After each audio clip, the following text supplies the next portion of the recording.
Welcome to the Work Inspired Podcast. I'm your host, George Lucas Pfeiffer, and on today's episode, we're talking about some incredibly relevant, timely topics like technology, coworking, and flexible workspaces. Today's very special guest is Sam Rosen, the founder of One Design Company and the co-founder and CEO of DeskPass. You're going to love this conversation and you're going to learn a lot. So let's get Work Inspired started right now.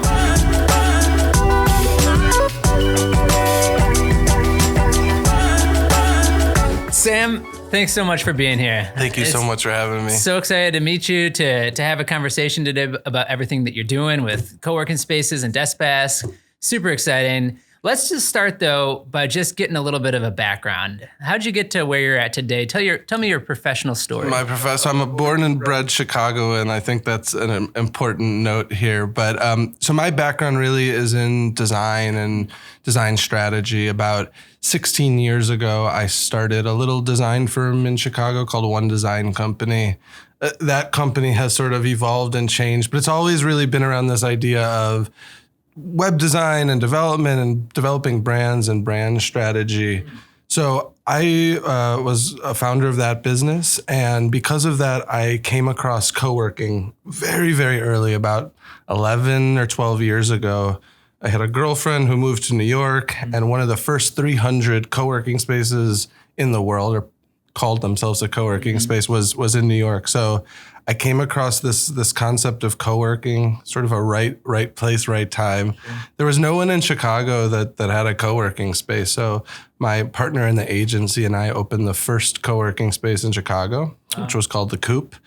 And since then, I've always been really interested in, the technology and sort of problem solving around how people use space, where they use space, and I think how that's going to evolve and change. So since then, we've tried a bunch of interesting businesses and models within this shared work co-working space. And about 4 years ago, happened across this business model around DeskPass, and here we are. So that's it in a nutshell. I love it. I want to talk about DeskPass here in a second, but one of the things we talk a lot about here is this alignment between a physical space and a digital space. So I think it's fascinating that your background is in the digital side of things, web development, graphic design, that type of a thing. Is that something that has kind of been a pillar of how you've created your company or how you envision spaces, that the ability of a physical place where you go to work and also the way that you communicate your brand, your culture, your company in the digital space? Yeah, I think one of the biggest things I've learned from being a partner in a design firm is this idea of human-centered design, really. And all the work we do at the agency, it starts at the person who is consuming the product and really understanding them and their story and how they come to the table, and then sort of how you manage that, right? And how you build a great experience for that. One thing that, the reason I think co-working and real estate was so compelling to me was when I started to look at it, I came from a designer's point of view, and I thought, man, this doesn't seem that intuitive for the end user, the human who uses the space. And I think fundamentally, that's a big change that's happening now, is these office buildings and these workspaces have often been really driven by the landlord, the asset owner, and about how do you build a space and get the financial return of the space. It hasn't always been focused around the people who are using the space every day, and how do you create an experience that makes them happy and gives them joy and is optimized for them. So my background in design and design thinking, I think, has given us a different way of looking at real estate and the way people use and consume and think about going to work every day. Sure. It's interesting because starting as a small, how big was your agency? It was just when we started. Now we're like 35, 40 people, but it took a long time to get there. Sure, but that kind of that startup culture, right? The entrepreneur, like when you think about co-working, or in the traditional sense, it seems like that's the fit, right? A small company that wants to be in with a bunch of other small companies, collaborating, brainstorming, think tank, that type of a thing. And now after the pandemic, we've got huge companies. I mean, that was happening before, but now we've got a lot of different sizes and types of industries thinking maybe I could leverage some form of a shared space, or a touchdown space. So when you think about companies of different sizes or different types of work, do you have to think about space differently? Yeah, absolutely. I think especially when we started our DeskPass business, we thought that the folks that used it were going to be independent, freelancer-y people. And we learned really quickly off the bat that 70+% of the people who are using our product, they work for companies, small, medium, large. And it was hard to figure out how, a pattern, what is our prototypical customer? Because it really spanned age, profession, gender, geography. The thing that really drove was like the linchpin between all the folks that originally started using our platform were they were distributed workers, right? They had the ability to work from wherever they wanted. And for some companies, that's is an easier kind of proposition. If you're a small company and offering mobility and flexibility to your workforce is an easier proposition versus from the get-go, we always saw larger companies that had employees that were distributed, that were looking for these spaces. What's changing now is companies, I think, are seeing the light and realizing to be competitive and to offer a really robust office in the future, we have to include these other types of options and offerings outside of working from the office, outside of working from home, but other types of flexible workspaces like co-working spaces or business centers, stuff like that. Gotcha. So tell me a little bit about what DeskPass is. Is it a collection of offices? Is it a technology? How is it different from like a WeWork or a Regus? Yeah. So what we do is we partner with about 800 co-working operators today. It's growing every day. We're in about 26 cities. And in those cities, we work with as many of the professional, fantastic operators within that city. So we don't own any co-working spaces like a WeWork or like a Regus. We don't operate them, but we're a trusted partner of these spaces. So if you look at a map of like the United States, there are about between 800 and 900 Regus spaces. There are around 250, 300 WeWorks. That's kind of a moving target right now. But there are more than 4,000 other guys and girls, right, that are these fabulous, local, flexible co-working operators. Those folks tend to not just be in the central business district like WeWork and Regus, but in the suburbs, in neighborhoods outside of the core neighborhoods. So what we do is we partner with all of those operators. We have a contract with them. We have real-time availability with them, and we can send money to and from them.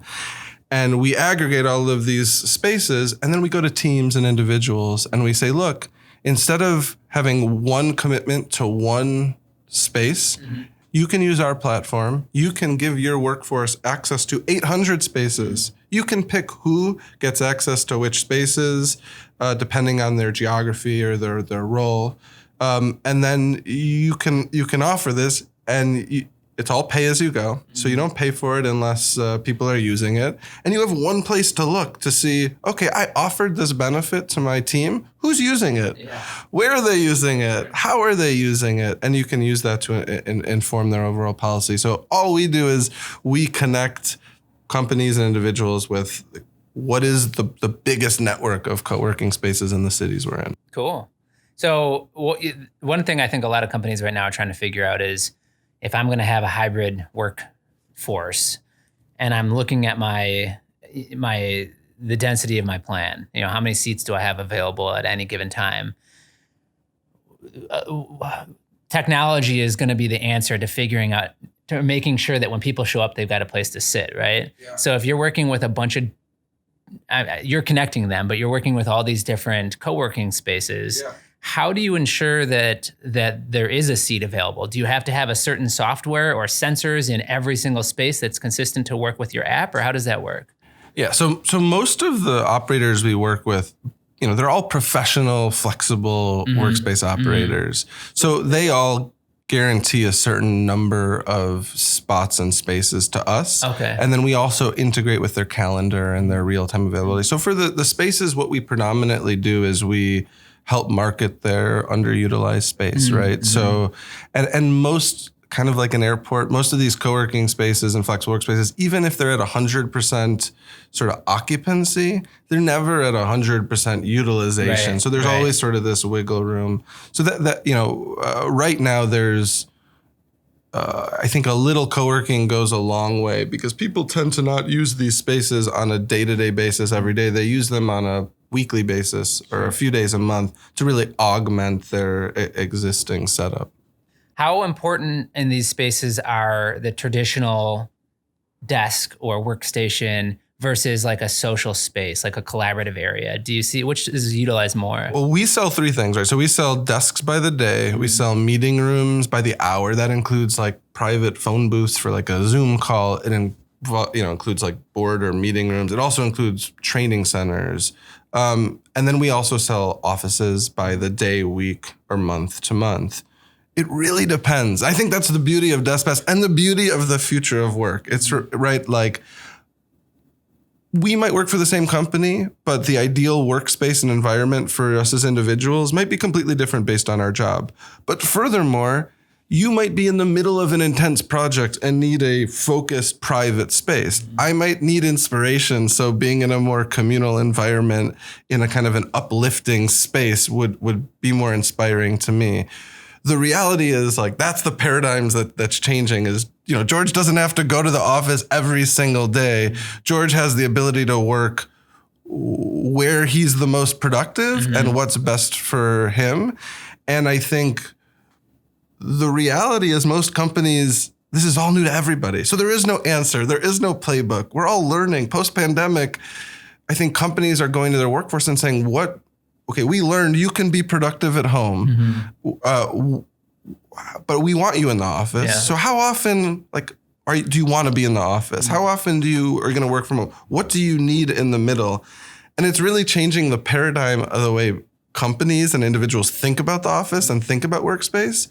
And the thing that's cool about DeskPass is, in general, is it helps you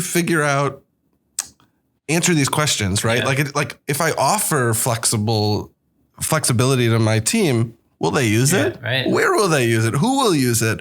And all of that data will ultimately inform this broader policy of how the company, responds and what their policies are in this new paradigm of how we work. It's fascinating. Data is certainly going to be very sought after and important. I feel like we've got a lot of data. It's just how do you make decisions out of it? How do you put it together into some form of informed strategy, right?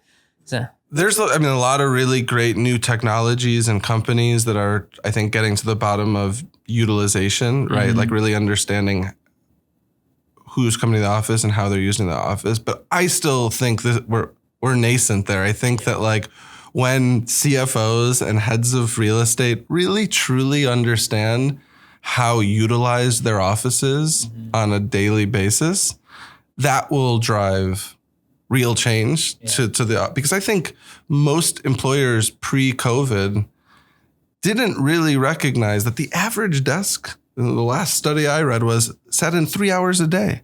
So a company would consider this desk to be fully occupied when it's only being used 3 hours out of 24 hours, which it just seems incredibly inefficient. Well, and that was kind of what was being promoted before the pandemic was choice of place to work, movement, physical well-being. Sitting sedentary at a desk for 8 hours during a workday was very discouraged just from a health and well-being perspective. And so we were creating all of these different vignettes or different purpose-based spaces. So even if it's an open plan, you get up, you move, you go to a meeting room, you collaborate.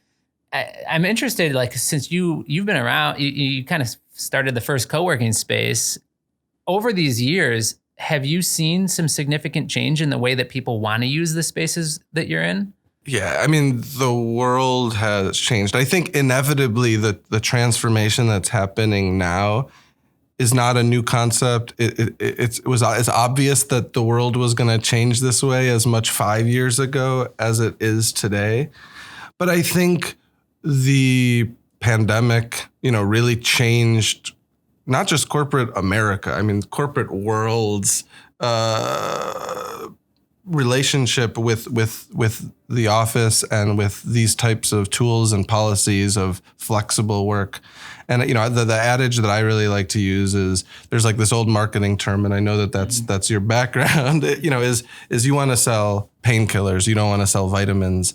And I always I kind of understood that term, but not really until this sort of last year and a half. And I realized that last January, February, pre-COVID, we were talking to some of the biggest companies in the world about the future of the workplace and flexibility and access to on-demand space. And the companies were excited and they got it. And they were like, this is awesome. This is totally the future. I love it. Tell me more. Let's work out a strategy. And it was all very exciting and promising. COVID hit. Everything stopped, right? Yeah. But something fundamentally changed. And I think pre-COVID, we were selling vitamins to these companies. And post-COVID, now all of a sudden we're selling painkillers, right? Employees have had this taste of, I can work from home and I can be just as productive, or if not more productive than I was before. And, the options that you gave me before aren't going to work for the future. Companies don't have the solution in place. Right. So, this idea of flexibility and on-demand space and access to more spaces, it is no longer something cool and something interesting. It is a crucial piece of retaining talent, recruiting talent, and building your culture in the future. So it's that feels like the biggest change. Yeah. Is this came from like something cool to something that if we're not thinking about and we're not affecting change within our organization, then we are going to be behind. Yeah, it's interesting because the idea. Well, first of all, congrats on foreseeing this all happening. I mean, the fact that you kind of within the last 5 years, we're saying this is going to happen. It's just a matter of time. And then, of course, COVID, the accelerant hits, and now we need this to happen now. I got a couple questions off of that. Are you seeing some of the commercial real estate professionals and building owners looking at their spaces and saying, maybe we should think about leveraging co-working in some form in this space because we're maybe, we've got some of traditional office being consolidated or whatever the change might be. You had talked about new operators happening, popping up every day. Has that accelerated? Are you seeing a lot more? Yeah. At least people thinking about turning their spaces into shared space? Yeah, I mean, across the board, right? Companies have excess space or underutilized space that they're trying to figure out what to do with. So they're interested in, is there something more flexible, more interesting than a sublease? So you're seeing companies think more innovatively about what do they do with their empty space? Maybe I can share my space with a partner company of ours so that instead of us both having extra space, we have just the right amount of space. But on the supply side, you're starting to see really interesting co-working operators. So first of all, landlords, right? Typically, co-working was the primary model was like rent, like arbitration, right? Like that's the word, right? Like I'm paying $20 for rent and I'm charging $40, right? And arbitrage, not arbitration. And that's really what I would say the first couple generations of co-working is just these operators coming in, taking a traditional lease and charging for it. Pre-COVID, you started to see more interesting what were called like space partnership management agreements where the landlord was willing to come in and cover some of the risk and cut some of the upfront costs and be more of a partner. And you're certainly seeing more of that, but you're just starting to see landlords recognize we're going to need flexibility in our portfolio for our tenants. This might mean we need to rent to a WeWork, an Industrious, expansive co-working, any of those guys, or it's them saying we're going to turn our own excess space or our own spec suites into rentable, flexible assets for our tenants. So that's really interesting. We're seeing the landlords who wouldn't really get involved in this business before realizing that they have to have a core offering around it. Right. And then the third piece that I think is really fascinating is, I've been in coworking for 12 years. I recently had one of the best coworking experiences of my life. It was at Working From, which is a coworking operator that is owned by the same group that owns Hoxton Hotel. It's basically in the Hoxton Hotel in Fulton Market, a really fancy corner of the city. It's next to one of the biggest WeWorks in the city, which was next to where I opened the Coop 10, 11 years ago. And it's unbelievable, right? I mean, it's a boutique hotel, so they know how to operate a workspace. They have great service, great hospitality. It's core to their DNA. They have great design, great furniture, great art.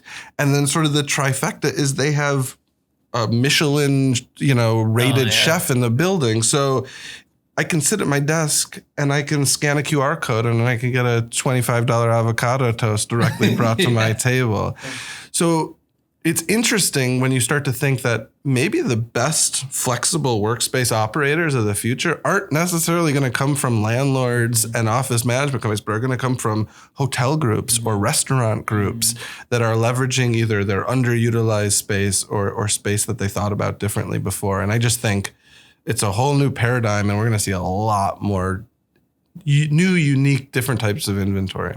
A brewery that's a co-working space. We have, like in Chicago, there's a place called Pilot. It's a brewery, it's a cafe, and it's a co-working space, and it's on our platform. Nice. And in certain cities, like in New York, there's an operator called Kettle Space. There's a similar operator in Austin, a few other cities where what they do is they go into restaurants that only do dinner service. And during breakfast and lunch, they come in and they staff it. They make sure there's enough like electrical cables, and they run a co-working space out of it. And it actually works really well. So you're going to see, I think, a lot more of flexibility in what has previously just been underused, underappreciated spaces. Very cool. Let's talk about flexibility for a second, or, I mean, flexible, hybrid, these are big terms that can mean so much. But what does flexibility mean to you? Because I know from what your company does, it's allowing people to be able to choose from a variety of a bunch of different spaces, or for a company to offer its employees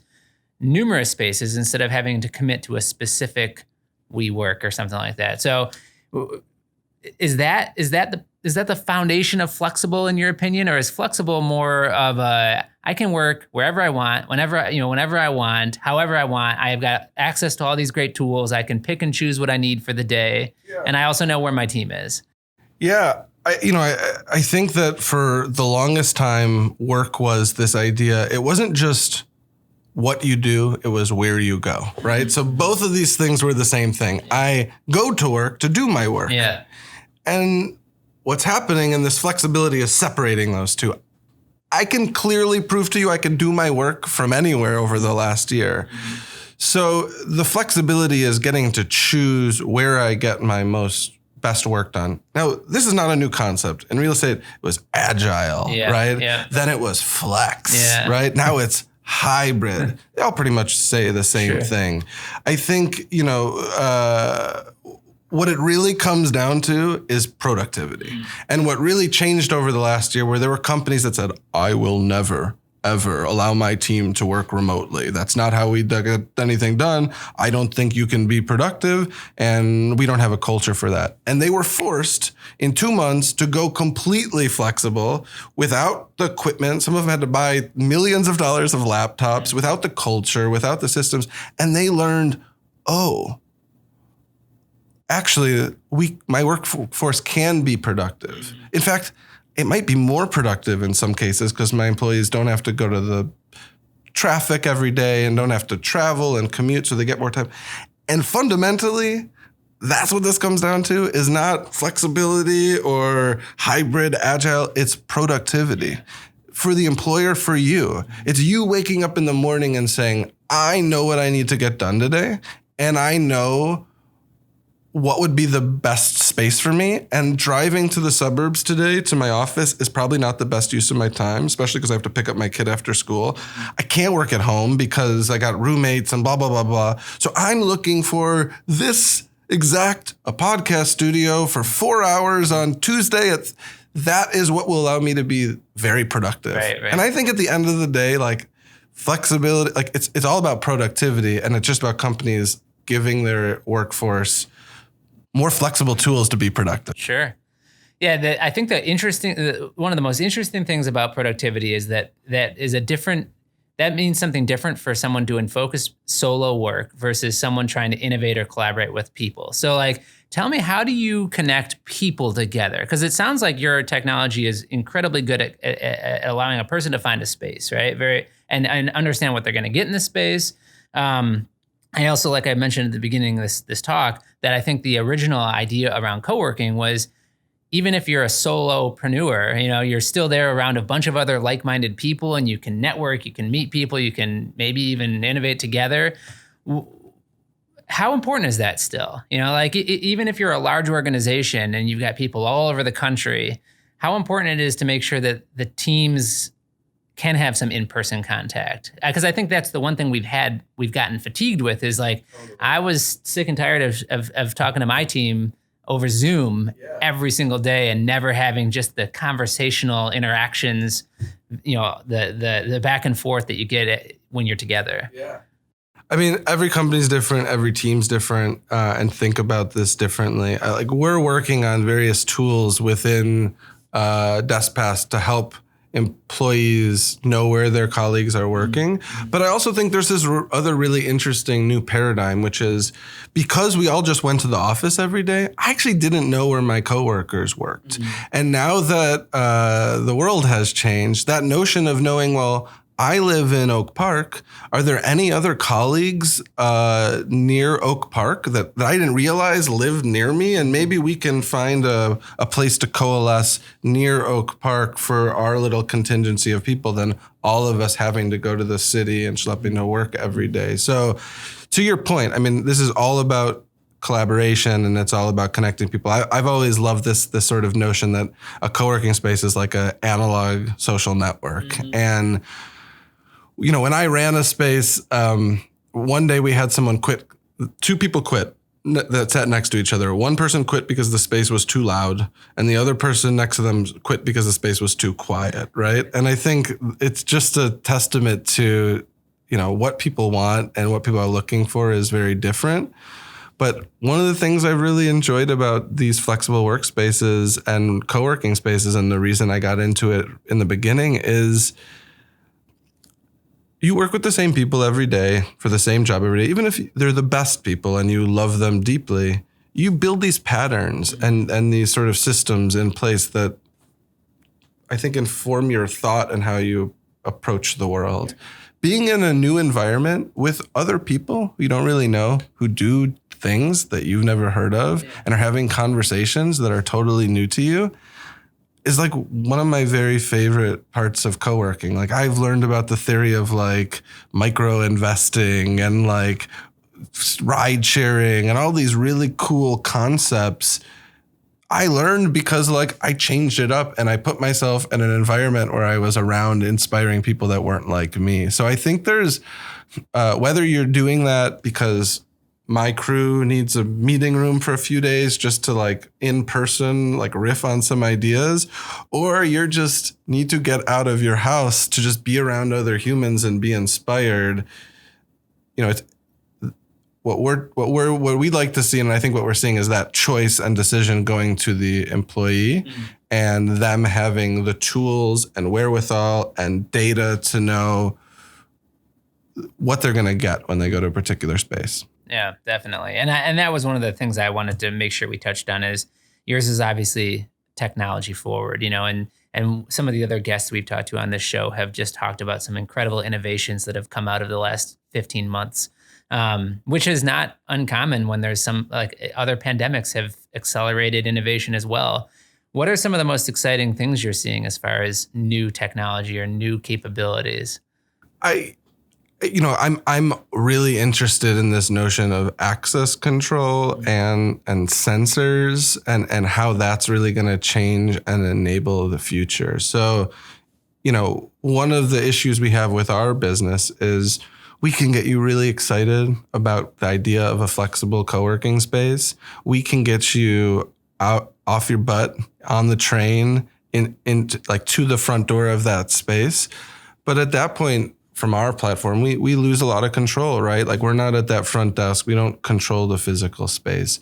So we're always looking at how do you create like a very seamless experience. I think one of the high level theses for my partner and I at DeskPass was this idea of your phone being a remote control to access the built environment around you. I have a meeting in 15 minutes. I could use a phone booth for a phone call, click, and I can book the space. I can automatically access the lock.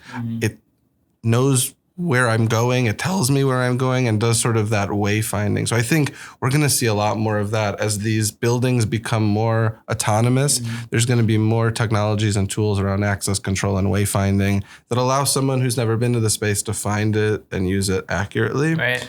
And the other thing is sensors. Like I just think, I thought this pre-COVID, but I think it's even more important now.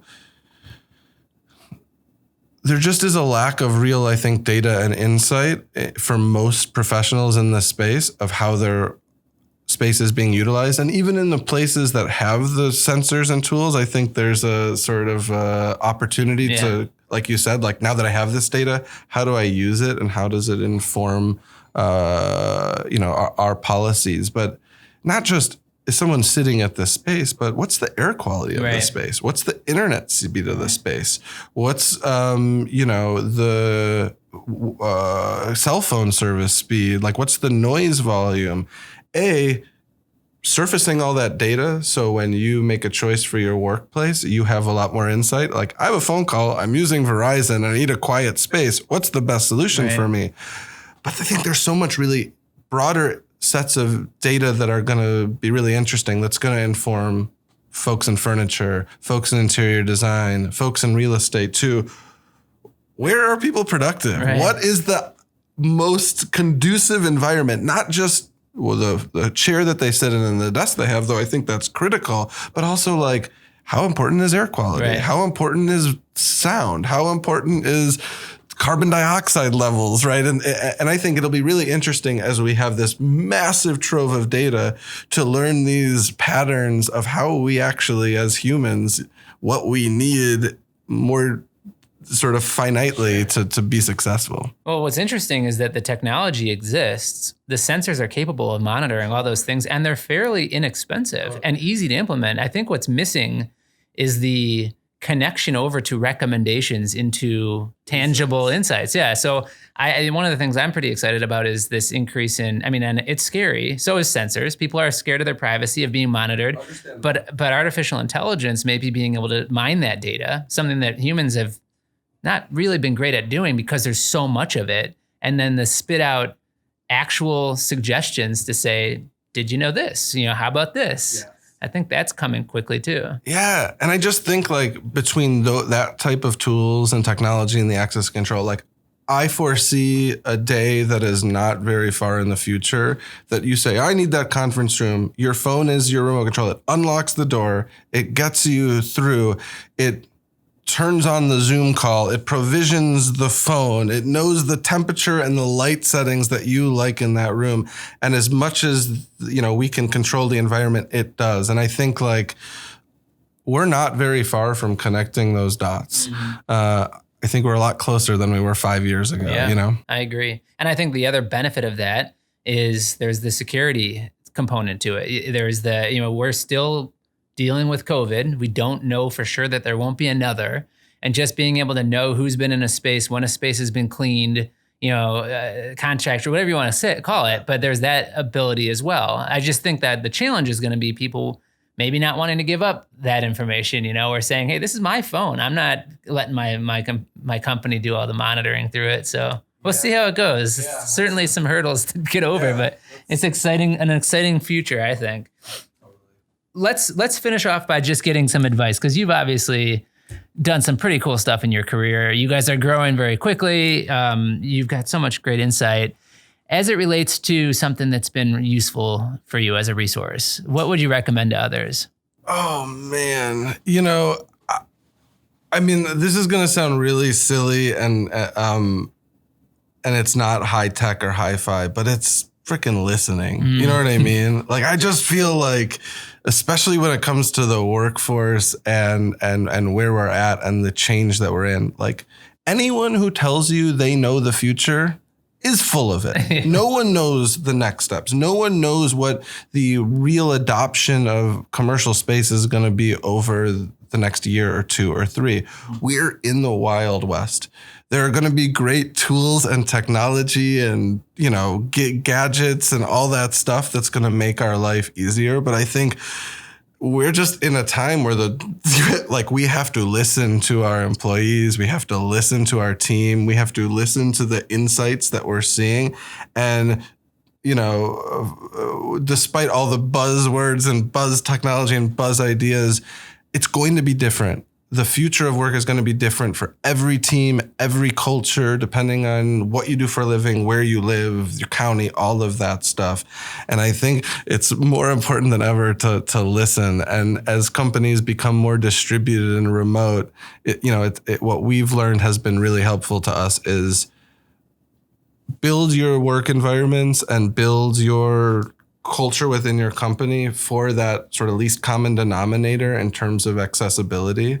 We expect that there's always going to be someone distributed and remote on one of our calls. And we try to build every meeting, every conversation, all of our tools to, I think make that as natural and comfortable as an experience, and that we're recording it and listening and putting those insights in place. So I know it's not a fancy widget or gizmo, but I think listening is as important as ever. Yeah, I agree.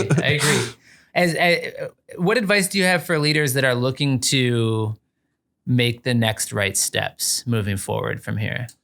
I mean, when it comes to this idea of shared workspace and flexibility, I think, there are tools like DeskPass that are really valuable around pay as you go and on demand utilization. So it's not that hard to put something like a DeskPass in place that doesn't cost you anything unless it's driving real value. And I think, again, as much as we listen to what people think they want and say they want, I think actions speak in some ways, a lot louder than words.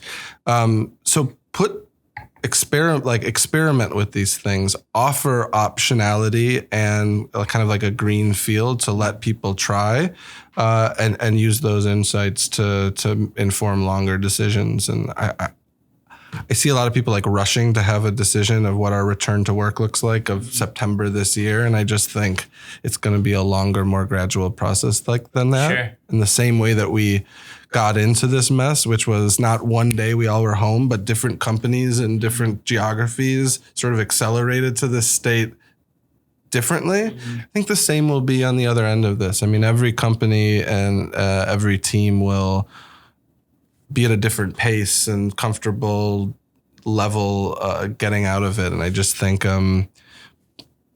offering tools to actually let people try things and buy things will I think lead to substantive insights and how to inform the future. Well, and that's and your advice for listening too. I mean, it seems to me that more so than ever, people want to know what their peers are doing because people haven't gone through it before. So they want to say, hey, you're trying this. How's it working for you? Or you're trying this completely different strategy. How is that working? And people are very aware of other, their competitors, their peers, other outside industries and what's going on. So I think some of these solutions that allow you to kind of do some experimenting and gather data and insights, I think they're great. They're great opportunities for companies.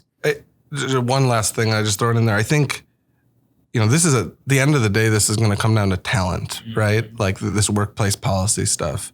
And for the folks that are, I think, really reticent to offer any flexibility or this like hybrid work policy in the future, I think, that's fine. But and every company is different, every culture is different. But I think ultimately what this is going to come down to is talent. And if I have the ability to work for your company or another company and it's a very similar job, and one company says you have to come to the office every day and work every day, and another company says you just have to come to the office a couple of days a week, or we have a much more flexible policy. I mean, there's already studies that show future generations, the millennials of the world, will take a pay cut for that flexibility. So I just think in the long term, the most progressive, most competitive, best companies are going to have to offer some piece of this hybrid, flexible access to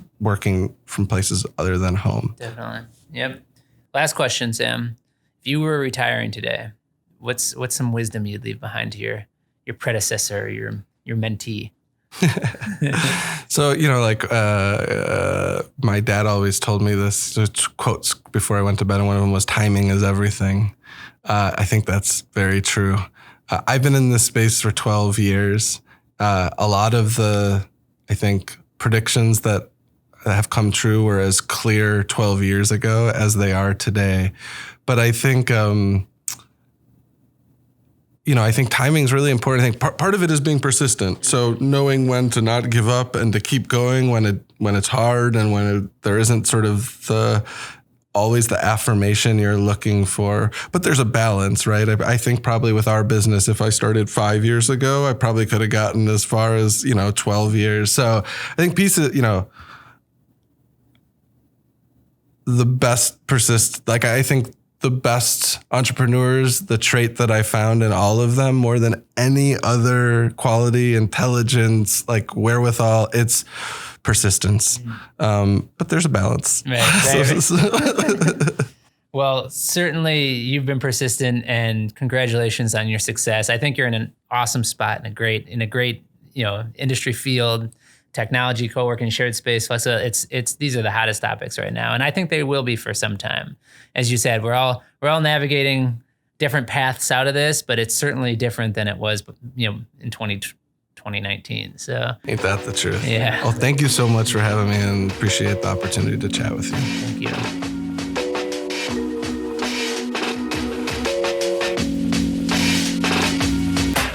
Thanks for listening. If you enjoyed this conversation, please take a moment to rate our show. If you haven't already, be sure to subscribe to the Work Inspired podcast so that you don't miss any of the incredible guests we have planned for upcoming episodes. We'll continue to find the best and brightest minds in business so that you can learn, grow, and succeed, and so that we can all work inspired.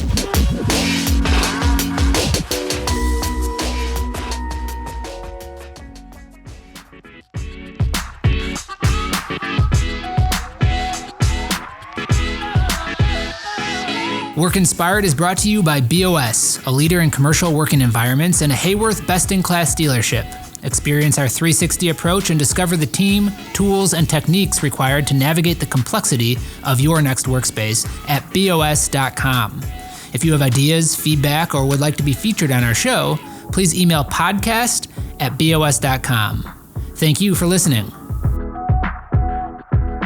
This has been a Workspace digital production. If you're interested in launching a podcast at your organization, please email info@workspace.digital for a free consultation.